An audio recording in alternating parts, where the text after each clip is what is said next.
우리 이 말씀 가지고 부르시고 세우신 이유라는 제목으로 함께 하나님의 말씀 나누도록 하겠습니다. 제가 비록 신앙생활을 열심히 하진 않았지만 어렸을 때부터 이제 어머니에게 거의 반강제로 끌려서 교회를 다니다 보니까 이 어린 마음에 들었던 여러 질문들이 있습니다. 그러니까 성경 설교도 대충 듣고 또 그림, 영상 같은 것도 보고 이러지 않았겠습니까? 그러면서 들었던 여러 질문들이 있는데 그 중에 하나 들었던 질문이 무엇이었냐면 왜 예수님은 제자를 부르셨을까라는 질문이었습니다. 그러니까 어린 마음에 생각하기에 이런 거예요. 예수님은 기적을 행하지 않으십니까? 능력이 있으시잖아요. 그리고 이렇게 성경을 이렇게 듣다 보면 딱히 제자들이 하는 일이 없어 보이는 거예요. 제자들이 그렇게 하는 일도 없어 보이고 그냥 예수님께서 다 하시면 됐었을 텐데 십자가도 예수님 혼자 지셨고 사역들도 다 예수님 혼자서 하셨는데 왜 굳이 제자들을 세우셨을까라는 생각이 어린 마음에 들었던 기억이 납니다. 뿐만 아니죠. 제자들의 면면을 봐도요 그렇게 예수님에게 도움이 되는 사람들이 많이 있어 보이지 않았습니다. 이왕 세우실 거면 딱 한 번에 예수님의 말씀을 알아듣는 똑똑한 사람, 아니면 뭔가 좀 행정적으로나 좀 여러 가지 능력이 있어서 예수님 앞에 온 사람들 줄도 좀 잘 세우고요. 예수님께서 하시는 말씀을 탁탁탁 한 번에 잘 따라서 할 만한 그런 사람들을 세웠으면 좋았을 텐데 그렇게 능력이 있어 보이지도 않은 거예요.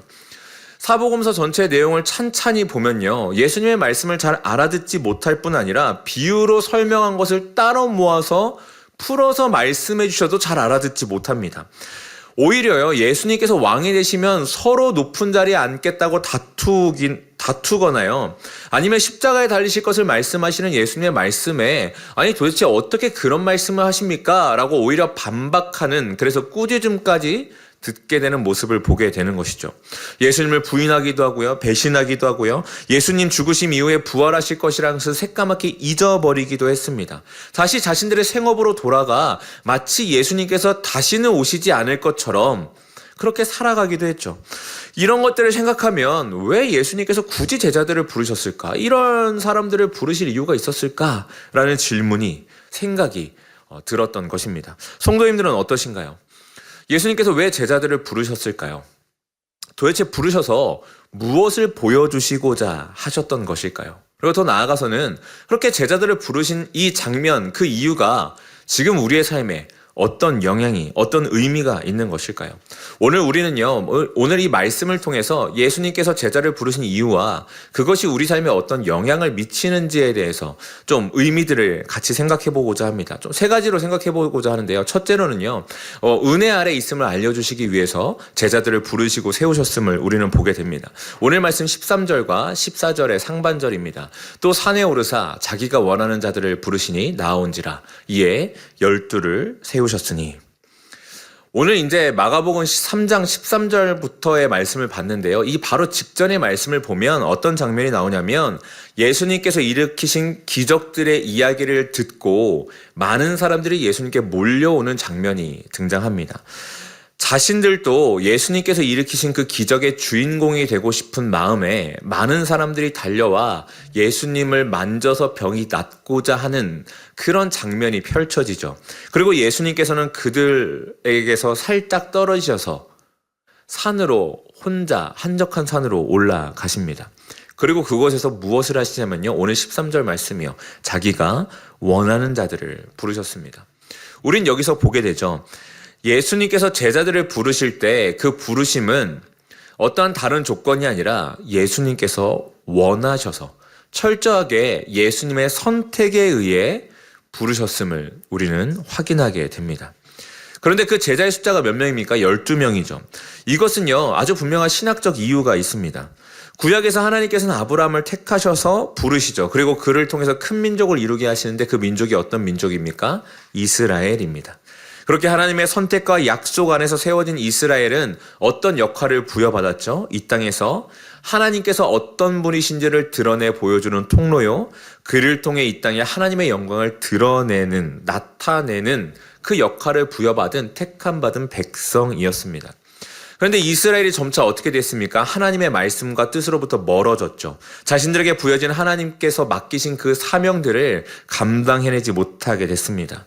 그래서 하나님께서 어떻게 하시냐면 그 이스라엘을 회복하시기 위해 메시아를 보내셨고, 그런 이스라엘의 회복, 택함받은 백성을 회복하시고자 합니다. 그것을 보여주시기 위해서 이 제자들을 택하시는데요. 그래서 이스라엘의 12지파와 동일하게 12명의 제자를 택하심으로 하나님께서 믿는 자들을 통해 하나님의 나라를 회복하시고자 함을 보여주시는 겁니다. 즉, 이 12명의 제자를 세우신 것은요, 예수 그리스도께서 이 땅에 오신 이유를 보여주시는 것이죠. 하나님의 나라의 회복과 완성을 위해서 이 땅 가운데 오셨다라는 것을 보여주시기 위함이요, 그를 통해서 하나님과 멀어졌던 이들이 하나님의 은혜 아래로, 하나님의 통치 아래로 돌아오도록 이 땅 가운데 오셨음을 알려주시기 위해서 그렇게 12명의 제자를 세우셨다라는 것입니다. 그렇게 그리스도를 믿는 믿음을 선물로 받아 하나님 나라의 백성이요, 그리스도의 제자로 부름받은 우리는요, 우리가 무엇을 함으로 제자의 자격, 하나님의 자녀됨의 자격을 채워나가고, 그래서 내가 이 정도면 됐다라고 생각하는 것이 아니라 전혀 자격 없는 우리를 회복하고 완성하시기 위해서, 우리 스스로 선택하여 하나님과 멀어졌던 그런 우리를 은혜로 구원하시기 위해서 우리를 부르셨고 세우셨다라는 것을 확인하게 됩니다. 하나님의 사랑과 은혜로 우리를 부르셨고 그렇게 우리는 부름받았음을 보게 되는 것이죠. 오늘 말씀에도 보면요, 이제 제자들의 이름들이 쭉쭉 나오죠. 거기서 이제 우레의 아들이라고 불린 이들이 있습니다. 이들은요, 야고보와 요한인데요, 형제입니다. 이들에 대한 여러 이야기들이 있는데요. 아까 제가 서두에 좀 말씀드린 예수님 누가 더 큰지를 다투면서 예수님의 오른편에 왼편에 앉겠다라고 싸웠던 형제가 바로 이 형제입니다. 그뿐 아니라요, 이들이 어떤 이들이었냐면요, 누가복음 9장에 보면 이들에 대해서 이렇게 기록하고 있습니다. 9장 52절부터 54절입니다. 사자들을 앞서 보내심에 그들이 가서 예수를 위하여 준비하려고 사마리아인의 한 마을에 들어갔더니 예수께서 예루살렘을 향하여 가시기 때문에 그들이 받아들이지 아니하는지라. 제자 야고보와 요한이 이를 보고 이르되, 주여, 우리가 불을 명하여 하늘로부터 내려 저들을 멸하라 하기를 원하시나이까. 그러니까 지금 야고보와 요한은요, 예수님을 받아들이지 않는 사마리아 땅을 보고요, 불같이 화를 냅니다. 그러면서 예수님께 얘기하는 거예요. 예수님, 저희가 불을 명하여서 불이 저 땅 가운데 내려서 저들을 멸하게 하리이까, 아니 우리 감히 우리 선생님인 예수님을 외면한다고? 지금 불같이 화를 내고 있었던 것이죠. 그러니까 이것을 통해서요, 이 야고보와 요한이요, 우레의 아들로 왜 불렸는지를 우리는 짐작할 수가 있습니다. 정말 그들의 불같은 성격, 다느버지지 않는 성격 때문에 그렇게 불렸음을 알 수가 있죠. 이들 말고도 제자들의 이름이 쭉 나옵니다. 근데 베드로 어떻습니까? 예수님께서 부르시면서 반석이란 뜻의 이름인 시몬을 주셨죠. 하지만 시몬 베드로다라고 부르셨죠. 하지만 그의 삶은 어떠했습니까? 그는 반석처럼 견고한 삶이 아니라 요동하는 삶을 살았습니다. 강경파였던 열심당원이 있었고요. 민족의 배신자라고 불린 세리도 있었고요. 어떤 이들은 그저 이름만 등장하기도 합니다. 마지막엔 누가 등장합니까? 가룟 유다라. 그는 예수를 판자더라. 그의 이름도 등장함을 우리는 보게 되죠.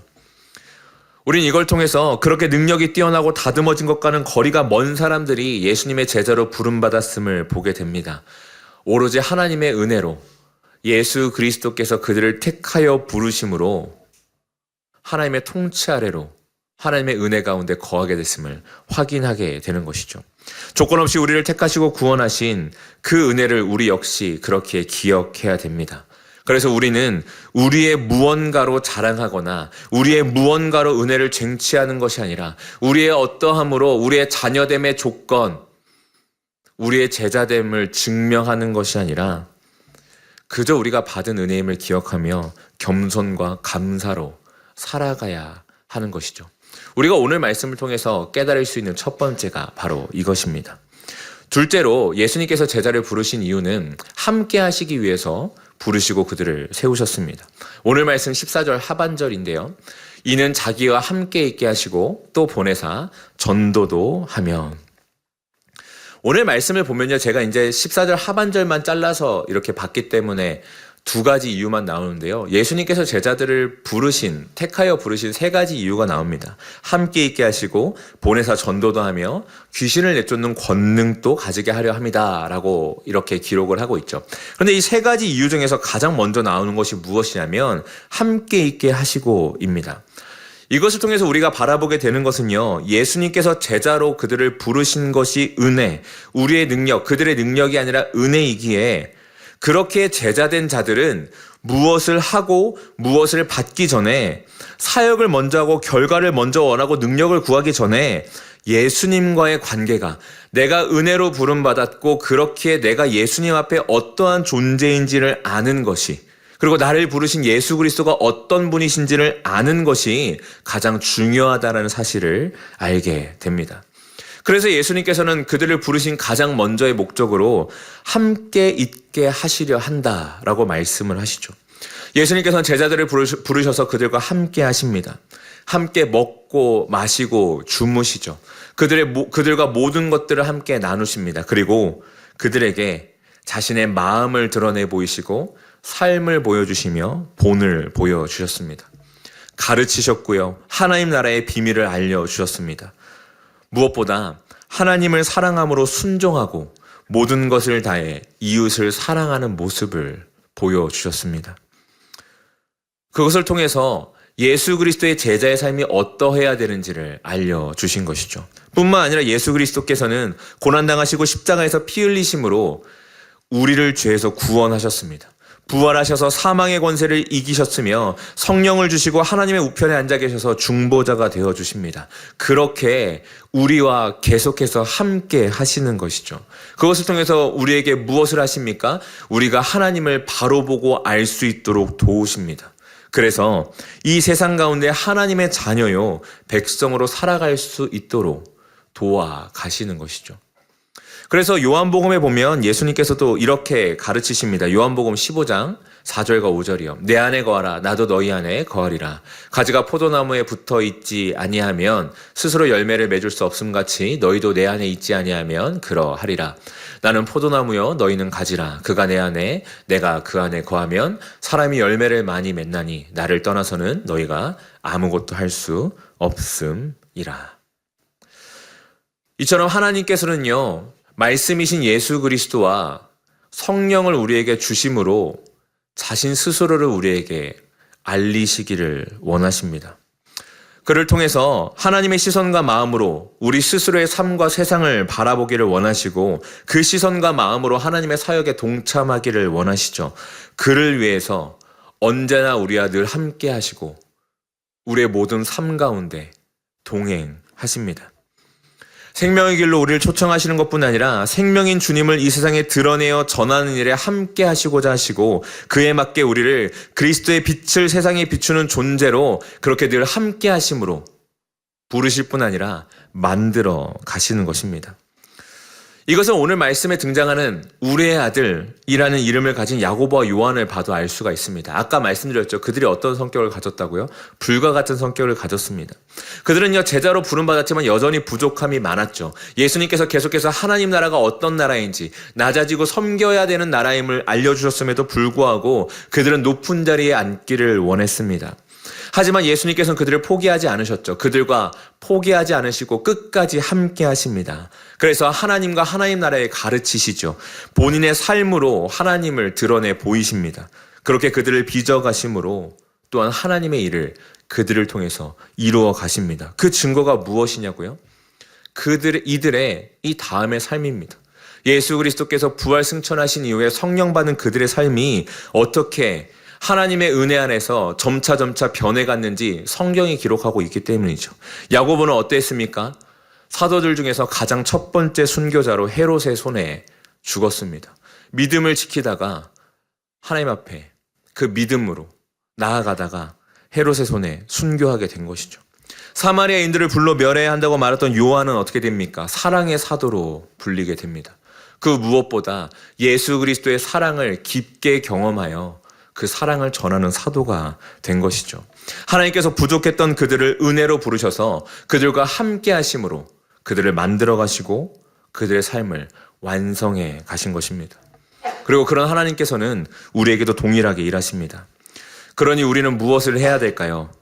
그러니 우리는 우리와 함께 하신 주님을 기억하며 그 주님을 통해 예수 그리스도를 더욱더 알아가기를 소망하고 기뻐하며 힘써야 합니다. 말씀을 읽고 듣고 묵상함으로 주님 알아가기를 즐거워해야 합니다. 그리고 기도함으로 하나님의 뜻과 마음 구하기를 기뻐해야 합니다. 그를 통해서 주님께서 나에게 무엇을 원하실까를 물으며 우리와 함께 하시는 그 주님과 기꺼이 함께 걸어가기를 결단하는 삶을 살아야 하는 것이죠. 이것이 예수님께서 제자를 부르시고 그것을 통해서 우리가 얻을 수 있는, 우리가 알게 되는 두 번째 의미, 은혜입니다. 마지막으로 예수님께서 제자를 부르신 이유는 보내시기 위해서 그들을 부르시고 세우십니다. 14절 하반절과 15절입니다. 이는 자기와 함께 있게 하시고 또 보내사 전도도 하며 귀신을 내쫓는 권능도 가지게 하려 하심이러라. 예수님께서는 그들과 함께 하십니다. 그래서 삶의 본을 보이시고 가르치시죠. 그렇게 하시면서 동시에 무엇을 하시냐면 보내십니다. 근데 무엇을 들고 보내십니까? 복음을 들고 그 복음을 전하는 자리에 보내십니다. 예수가 그리스도이시라는 그 사실을, 오직 그리스도만이 우리의 구원자라는 사실을 전하도록 하신 것입니다. 이것은 우리에게 그 무엇보다 복음이 그리스도가 우리의 구원자이심을 안다는 것이 중요하다는 사실을 알려줌과 동시에 믿음을 가지고 있는 우리의 삶이 어떠해야 하는지를 알려줍니다. 믿음을 가지고 있는 자의 삶은요, 단순히 우리가 그 복음을 들고 있는 것으로 기뻐하는 것에서 그치지 않습니다. 그런 믿음을 가지고 복음을 들고 있는 자의 삶과 시선은요, 마음은요, 자연스럽게 다른 이들을 향하게 됩니다. 이것은요, 우리가 하나님의 성품을 닮아가기, 믿음을 가진 우리가 하나님의 성품을 닮아가기 때문인데요. 하나님은 어떤 분이십니까? 사랑이시기 때문입니다. 하나님은요, 자신의 영광을 드러내기 원하시기 때문입니다. 그리고 그 하나님의 사랑이 예수 그리스도의 십자가로 말미암아 우리에게 흘러 들어왔습니다. 그렇게 그 사랑 안에서 믿음을 선물로 받은 우리는요, 나의 것을 다른 이들을 위해 기꺼이 내어주며 함께 웃고 우는 공동체 안에서 그 믿음의 교제를 하는 것을 기뻐하는 자가 됩니다. 하나님을 사랑하고 이웃을 사랑하는 존재가 되어 가는 것입니다. 그렇게 더 나아가 공동체 밖의 다른 이들, 우리가 속한 사회의 각 영역에서도 기꺼이 그 하나님의 사랑을 드러내어 전하며 사랑할 수 있는 존재가 되어 갑니다. 점차 개인의 이익을 찾고 쟁취하는 것이 강해지는, 당연하게 여겨지는 이 시대의 흐름과는 달리 다른 이들을 위해 내어주고 낮아지며 가장 귀한 선물인 그리스도의 복음을 드러내어 전하는, 그 예수 그리스도께서 걸어가신 그 길을 따라 낮아지고 사랑하는 삶을 사는 그런 존재가 되는 것입니다. 그래서 예수님께서는 무엇이라고 가르치십니까? 우리에게 너희는 빛과 소금이다. 그렇게 부름받았다라고 말씀하십니다. 또 무엇이라고 말씀하십니까? 내가 너희에게 한 것처럼 너희도 다른 이들을 사랑하고 섬기라, 낮아지라 라고 말씀하시고, 또 무엇이라고 말씀하십니까? 땅끝까지 가서 복음을 전하고 제자 삼으라라고 말씀하십니다. 그리고 베드로전서에서 이렇게 이야기를 하죠. 2장 9절의 말씀입니다. 그러나 너희는 택하신 족속이요 왕같은 제사장들이요 거룩한 나라요 그의 소유가 된 백성이니 이는 너희를 어두운 데서 불러내어 그의 기이한 빛에 들어가게 하신 이에 아름다운 덕을 선포하게 하려 하심이라. 주님께서는 우리를 택하신 족속, 왕같은 제사장, 거룩한 나라와 소유된 백성으로 부르십니다. 그래서 그냥 그저 그렇게 두시는 것이 아니라 그 아름다운 덕을, 이미 우리가 받은 하나님의 구원의 은혜와 영광을 선포하도록 하십니다. 이 땅 가운데 드러내어 전하여 참다운 사랑을 하도록 우리를 만들어 가시는 것이죠. 이것은요, 예수님께서 제자를 부르신 세 번째 이유인 귀신을 쫓는 권능을 주시는 것과도 연결이 됩니다. 예수 그리스도께서는요, 십자가에서 죽고 부활하심으로 죄와 사망의 권세를 이기셔서 우리를 자유케 해 주셨습니다. 즉, 그 그 권능을 우리에게 주심으로 단순히 문자적으로 귀신을 쫓는 것만을 말씀하시는 것이 아니라 제자된 우리는요, 이 땅을 덮고 있는 어둠의 권세와의 싸움을 싸워 나가야 한다고 말씀하시는 것이요, 복음을 들고 죄와 거짓과 우상을 무너뜨리는 그 삶을 살아가야 된다고, 이미 그로 말미암아 우리를 자유케 하시고 승리하신 예수 그리스도를 닮아 따라가 그 믿음의 싸움을 싸워 가야 된다고, 내가 너희를 그것을 위해 부르셨다라고 말씀하신다라는 것입니다. 그래서 예수 그리스도께서는요, 우리가 이 땅에 빛으로 부름받았는데 그냥 빛으로 부름받은 것이 아니라 어둠을 물리치는 빛으로 부름받았다 말씀하십니다.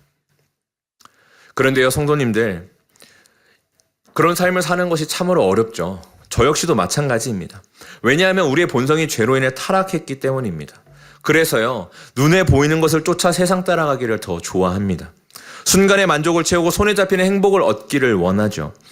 그리고 타락한 세상은요, 그런 우리를 더욱더 부추겨서 우리가 그 타락한 본성을 쫓아가는 것이 괜찮다라고 말하고 당연하다고 말하며 그래도 된다라고 이야기를 합니다. 타협하게 만드는 것이죠. 빛이요 예수 그리스도의 그 예수 그리스도를 따라가는 제자된 삶을 사는 삶이요, 그렇기에 이처럼 우리의 본성을, 이 세상이 말하는 이야기를, 흐름을 거스르는 일이기에 이것은요, 아주 당연하게 불편하고 잘 안 됩니다. 계속해서 흔들리죠. 그럼에도 우리가 이 믿음의 싸움을 계속해서 싸워갈 수 있는 것은, 우리가 위안을 삼을 수 있는 것은요, 먼저는 예수 그리스도께서 십자가에 죽으시고 부활하심으로 승리하셨기 때문입니다. 그리고요, 예수님께서는 단순히 승리하신 것을 넘어서 우리에게 성령을 주심으로 우리가 그 예수 그리스도를 따라 빛으로 살아갈 수 있도록 도우시기 때문입니다. 예수님께서는 그래서요, 이 제자들을 부르셔서 전도를 하게 하실 뿐 아니라 귀신을 쫓는 권능을 가지고 이 땅에서 믿음의 싸움을 해나가도록 보내십니다. 말씀을 들고 믿음 때문에 기꺼이 그 불편함을 경험하며 마주하는 그 삶의 자리로 보내신다는 것이죠. 그래서 이 제자들의 삶이 어떠했습니까? 오늘 말씀을 보았을 때는 그냥 평범해 보이는, 아니 자격이 없어 보이는, 미달처럼 보이는 그들이지만 그들은요, 이 땅 가운데 그 믿음과 말씀을 붙들고 교회를 세워나갑니다. 그리고 그 교회 안에서 어떤 일들을 해나갑니까? 거짓, 중독, 음란, 우상숭배, 핍박과 절망, 그 모든 것 속에서 믿음을 지키고 믿음의 싸움을 이어갑니다. 예수 그리스도의 복음을 포기하지 않고 그 복음을 전하는 일을 힘써서 행하죠. 물론 그들 역시 계속해서 실수했고 넘어지기도 했습니다. 하지만 성령께서 그들을 그냥 두지 않으셨죠. 그들을 통해서 계속해서 그들을 만들어 가실 뿐 아니라 그들을 붙드시고 그들을 통해 하나님의 일을 이루어 가셨습니다. 그리고 우리도 그렇게 그 자리 가운데로 부르셨습니다. 말씀을 들고 믿음 때문에 불편함을 경험하는 그 삶의 자리로 우리를 부르시고 보내셨다라는 것입니다. 그리고요, 흔들리고 요동하는 우리를 동일하게 붙들어서 우리를 빚어가실 뿐 아니라 우리를 통해 하나님의 일을 이루어 가십니다. 그것이 오늘 이 말씀에서 볼 수 있는 예수님께서 제자를 부르신 세 번째 이유, 그것이 우리에게 주는 세 번째 의미입니다. 사랑하는 성도님들, 하나님께서는 우리를 부르셔서 교회를 세우셨고 우리를 통해 하나님의 영광과 하나님의 나라를 드러내게 하셨습니다. 그렇다면요, 우리의 삶의 목적, 방향은 매우 분명합니다. 무엇이냐면 우리는 주님과 함께하기를 기뻐하며 또한 기꺼이 하며 그분을 드러내는 삶을 살아가야 합니다. 그렇다면 이 시간, 이 말씀 앞에 저와 성도님들께 이렇게 질문하겠습니다. 그렇다면 우리는 지금 누구와 함께 하고 있습니까? 그리고 우리의 삶 속에서는 과연 얼마나 그리스도가 드러나고 있습니까? 이 질문은 매우 불편한 질문이실 겁니다. 그리고 이 질문을 가지고 살아가는 일은 또한 매우 불편할 것입니다. 왜냐하면 세상이 말하는 방식도 아니고 무엇보다 우리의 본성을 거스르는 일이며, 그래서 이 질문을 마주하는 것이 쉽지 않기 때문입니다. 그럼에도 불구하고 우리가 계속해서 이 질문을 우리 스스로에게 던지며 이 말씀을 붙들고 예수 그리스도를 따라가는 그 길을 걸어가야 하는 이유는 하나님께서 우리는 도저히 갚을 수 없는 값없는 은혜로 우리를 택하시고 부르셨기 때문입니다. 그리고 우리를 기다리심으로 오래 참으시고 다듬어 가심으로 우리에게 먼저 그 사랑을 우리가 그 길을 가야 될 이유를 보여주셨기 때문입니다. 또요. 예수 그리스도께서 우리의 죄를 짊어지시고 십자가에서 죽으심으로 죽기까지 순종하심으로 먼저 그 길을 걸어가셨고 우리가 그 길을 걸어갈 수 있도록 하나님의 우편에서 중보자가 되어서 우리를 도우시며 성령 하나님을 주심으로 계속해서 우리를 힘써 도우시기 때문입니다. 그렇기에요. 우리는 이 질문이 불편하고 계속해서 이 질문 앞에 실패하며 낙담할지라도 이 길을 걸어갈 수 있습니다. 이제 우리 교회는 설립 4주년을 앞두고 있습니다. 그리고 임직을 앞두고 있죠. 어떻게 보면 교회에 굉장히 중요한 일들을 앞두고 있는 지금입니다. 그렇게 우리 교회는 그리고 우리 각 사람은 더더욱 오늘 말씀 앞에 우리 스스로를 그리고 우리 교회를 돌아볼 수 있어야 하겠습니다. 과연 우리는 하나님 나라의 백성이요 자녀이며 교회로 부름받은 자로서의 그 역할을 그 마땅함을 행하고 있는지 정직하게 이 말씀 앞에 돌아볼 수 있어야 하는 것이죠. 뿐만 아니라 우리에게 베푸신 은혜를 기억해야 될 것입니다.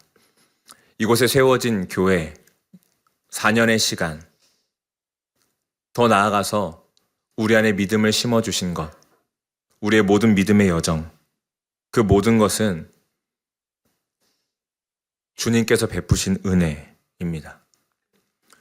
우리가 무언가를 해서 이룬 것도 아니요, 우리의 어떠함으로 만들어낸 것도 아닙니다.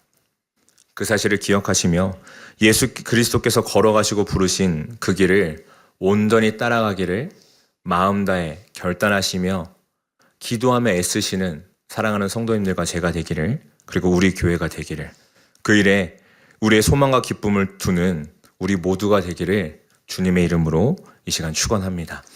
그래서 함께 찬양하길 원하는데요. 제일 먼저 했던 찬양입니다. 찬양의 가사를 생각하시면서 이 시간 다 함께 주님 앞에 찬양하며 나아가도록 하겠습니다.